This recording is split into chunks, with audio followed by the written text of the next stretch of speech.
Buongiorno cari amici, benvenuti all'altro video del calendario.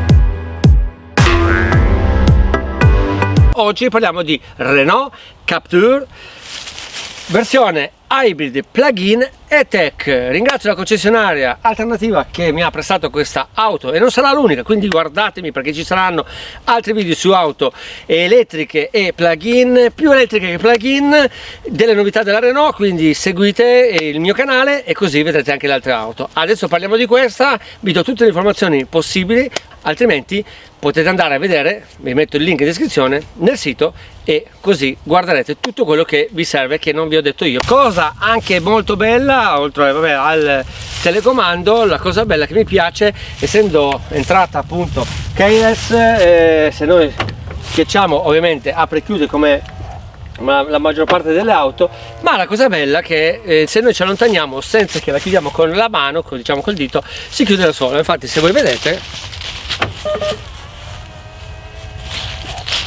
ritorno e magicamente si apre, vedete, molto utile, molto bello, perché questo sistema qua mi piace, ogni volta non bisogna stare a schiacciare neanche il pulsante sulla maniglia. Pigro, sono proprio pigro, lo so.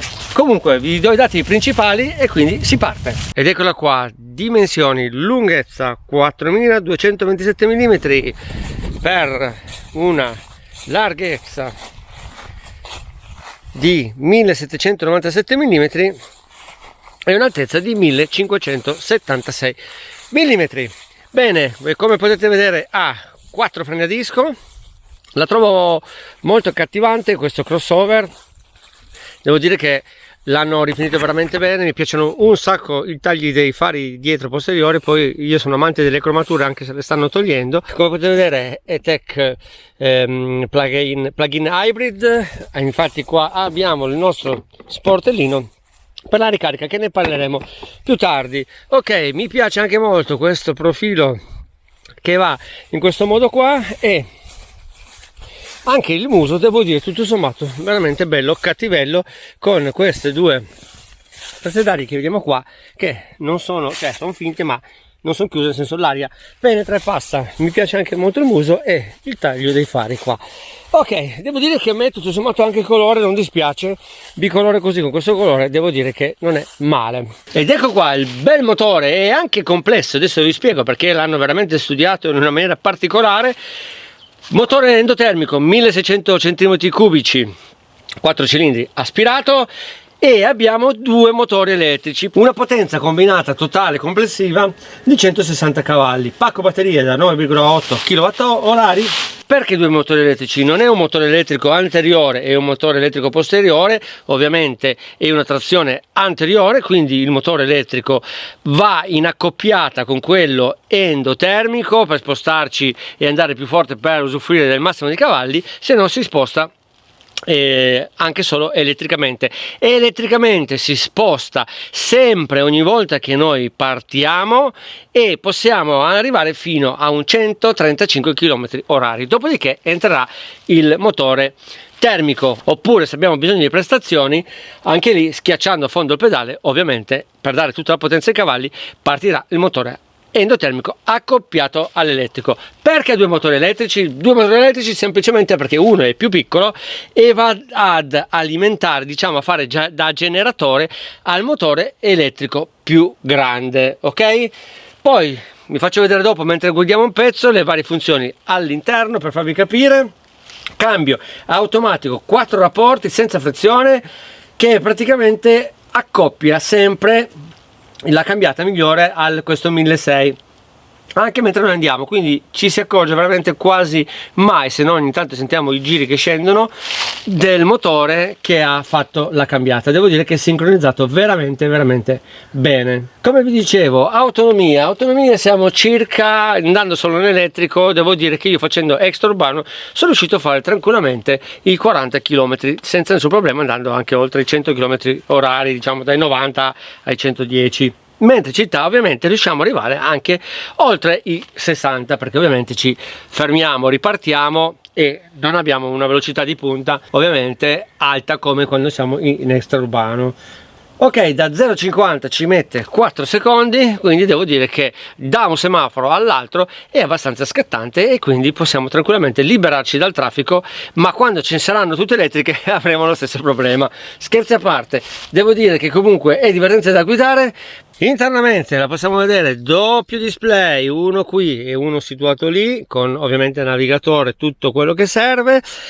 Plancia, devo dire che soft touch anche questo, mi piacciono molto questi tasti, come potete vedere, stile pianoforte, l'abbiamo lì e l'abbiamo anche qua, bizona no, e monozona, adesso il cambio poi ve lo spiegherò, anche questo è molto bello, mi piace questo pezzo della console che vedete qua vuoto con degli oggetti anche se scomodo, e mi piace che è illuminato, potevano illuminare anche qua perché poi vi farò vedere. Questo è retraibile, posteriormente devo dire anche tutto sommato molto carina e piacevole, abbiamo abbondanza di USB, presa accendisigari, qualche portaoggetti, mi piace anche queste rifiniture doppie così e anche il motivo, vedete, dell'appoggiatesta in questo modo. Un'altra cosa che mi piace è che hanno messo una luce posteriore, diciamo centrale, e una davanti. Questa si accende solo quando si aprono le porte dietro e quella solo davanti, e ultimamente ho visto che fanno economia anche sulle luci, devo dire che questa invece effettivamente non l'hanno fatto. Il sedile lo possiamo anche spostare perché ha una maniglia qua. All'interno si sta abbastanza comodi, devo dire che io vabbè non sono grandissimo, comunque si sta abbastanza comodi. Qua centralmente abbiamo una maniglia dove possiamo far scorrere e va praticamente quasi contro qua, ovviamente anche facendo scorrere. Adesso vogliamo vedere il bagagliaio, sì è vero sono già più stretto qua, vedete addirittura non c'è spazio per le gambe, ma ovviamente serve per caricare, ma riusciamo a recuperare 20 cm posteriori. Vediamo un po', effettivamente come vedete qua abbiamo la possibilità di avere ancora una ventina di centimetri, ovviamente frazionabile, quindi 40 60. Andiamo a vedere che si può aprire un terzo qua e 2 terzi dall'altra parte, comodo anche questo. Rimettiamo tutto nella normalità. Olè. Allora il bagagliaio si è un po' ridotto perché ovviamente qua è sistemata la batteria, ha un doppio fondo, vedete qua, diciamo che c'è la batteria e tutto quello che concerne il cablaggio, quindi ovviamente si è un po' ridotto lo spazio del bagagliaio.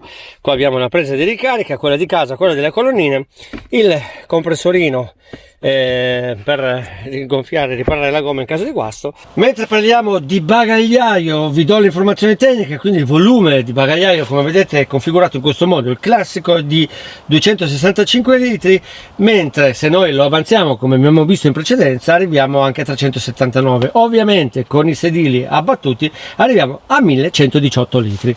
Devo dire che un pochettino purtroppo con queste batterie messe nel bagagliaio sotto, diciamo il pianale del bagagliaio, penalizza purtroppo un po' il carico. Ok, accensione come tutte le auto, quindi pedale del freno, schiacciamo il pulsante e come vedete qua abbiamo già una impostazione. Allora, cose negative che purtroppo non mi piacciono ancora la Renault sono i comandi della radio. Purtroppo questi comandi della radio sono ancora sistemati in questa levetta che vedete qua, perché dico io non possono metterli qua come fanno tutti, e invece di mettere magari questo del cruise control che lo usiamo molto meno, potevano fare al contrario, mettere il cruise control qua e il volume e la ricerca della radio, la sorgente da questa parte, o viceversa, come volete. Non capisco perché continuano a fare, oltretutto come potete vedere 1 2 3 sono dei tasti liberi non utilizzati, e secondo me questa è una grande pecca. Tolto questa pecca qua, un'altra cosa che ho notato, adesso vi faccio vedere perché lo sposto un po', sulle macchine, la maggior parte delle macchine ormai purtroppo mettendo qua 100.000 sensori di pioggia eccetera eccetera. Oltretutto vi devo dire che l'automatizzazione delle luci abbaglianti e dei taggicristalli devo dire che funziona ottimamente, cosa che purtroppo nella mia Tesla gli abbaglianti funzionano veramente male, purtroppo non riesco a venirne a capo. Non capisco perché non possono farlo lungo tutto il parabrezza, di modo che lo specchietto sale più su e noi abbiamo una visuale più libera. Sembra una stupidaggine, ma tra qua e qua fidatevi che c'è veramente poco, e quando siamo in città, se noi attraversiamo degli incroci, diciamo che ci manca il pezzo mentre noi stiamo arrivando. Quindi non capisco effettivamente perché non possono fare questo, diciamo così, questo accorgimento, ecco, perché secondo me ne va a discapito della visibilità. Cambio molto semplice da usare: schiacciamo il freno come se fosse un'auto automatica, perché di fatto il pedale a frizione non c'è, tiriamo in su retromarcia, devo dire che si vede molto bene, oltre ai vari sensori di parcheggio anteriori e posteriori. Quando tiriamo giù non passa in N ma in automatico va in B. Differenza tra D e B: D, la macchina scorre liberamente, mentre nella B ovviamente mettiamo la frenata rigenerativa. Qua in base un po' come guidiamo. Nella frenata rigenerativa ovviamente ne va a beneficio della ricarica delle batterie, e devo dire che io mi sono abituato e non mi dispiace, perché ogni volta che noi lasciamo il pedale, ovviamente con la frenata rigenerativa frena, perché fa una specie di freno motore molto accentuato, e quindi tocchiamo poco i freni. Perciò soprattutto in città o quando arriviamo alle rotonde, se si impara il dosaggio, si usa solo veramente un pedale senza freno. Ovvio, il freno nel caso di emergenza si userà sempre. Perfetto. Quindi se noi comunque non vogliamo usarlo, lo rischiacciamo un'altra volta, va in D.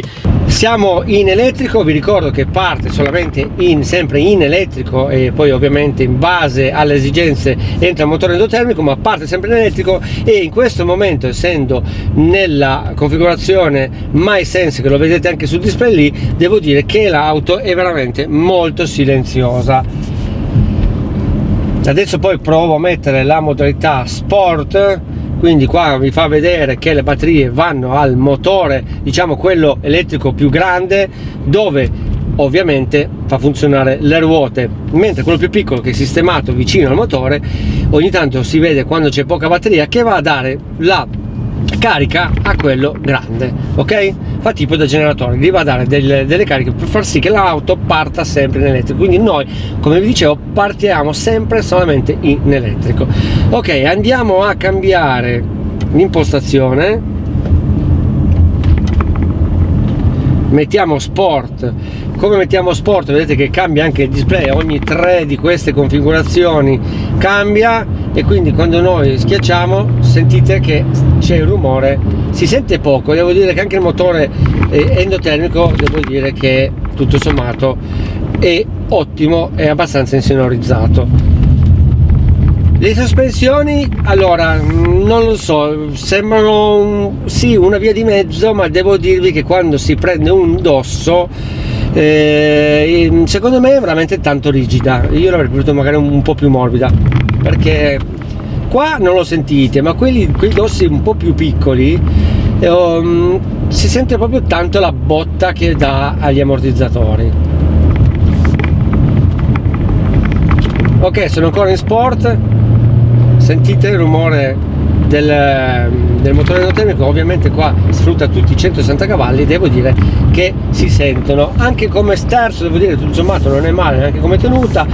Dalla modalità Sport passiamo alla modalità Pure, che quindi passiamo in modalità completamente elettrica, e si sente perché comunque si abbassa veramente di potenza di cavalli, e quindi ha un'altra resa. Diciamo che la più bella secondo me da guidare la MySense in questi cicli misti. Ovviamente in città basta tranquillamente la Pure. Ok, torniamo a casa e parliamo della tempistica della ricarica. Ecco l'illuminazione notturna, vedete i due display molto belli illuminati, i tasti, la console, il cambio, la portiera. Mi piace molto il profilo illuminato della portiera, sia da una parte e ovviamente anche dall'altra. E una grande pecca purtroppo che non è stato illuminato anche dietro, avrei preferito anche l'illuminazione nella porta posteriore. Ci andava veramente poco ed era molto più bello. Una pecca a mio avviso, oltre a non avere le luci sulla portiera posteriore, potete vedere che sotto riflette una luce, adesso qua si vede poco ma veramente carino sotto il cambio, perché c'è un piccolo spazio porta oggetti, ma è un grande peccato che non abbiano pensato di metterla anche qua, dove c'è anche qua un porta oggetti, e avendo l'USB oltretutto non c'è neanche illuminazione USB. È un peccato, perché sarebbe stato utile anche quello. Tempi di ricarica, in questo caso collegandola a un wall box oppure a una colonnina che troviamo nella stazione di ricarica, possiamo tranquillamente caricarla fino a 7,4 kW per una tempistica di 3 ore, mentre se la carichiamo a casa con l'adattatore che danno loro, possiamo caricarla in 2,4 kW in 5 ore.